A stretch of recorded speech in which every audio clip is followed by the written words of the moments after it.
2019, there were 1.2 billion domestic ticket sales in the United States. In 2020, however, those sales crashed to only 225 million with the ongoing COVID-19 pandemic. This year, ticket sales are back on a slow rise at a current 328 million sales, but it is unlikely that the sales will reach a billion before the end of the year. We're at the Extra Library in Starbucks, interviewing people about movie theaters and their opinions, especially pre-pandemic to now. So let's go inside and see what people think. And I'm an alumni. My name is Valeria Brochero, and I'm a sophomore here at UofL. I'm Jake O'Neill. Do you go to the movie theater at all?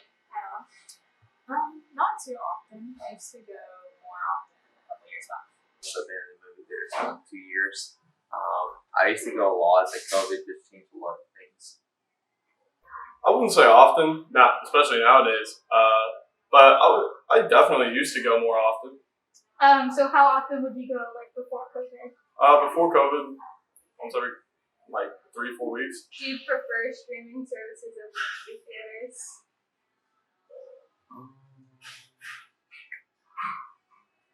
Yes, at least for now, yes. Yeah, I mostly use Netflix. Well, now after COVID, do you prefer using Netflix or streaming services to watch movies? Yeah, definitely. What'd you say is the worst thing about going to the movie theater?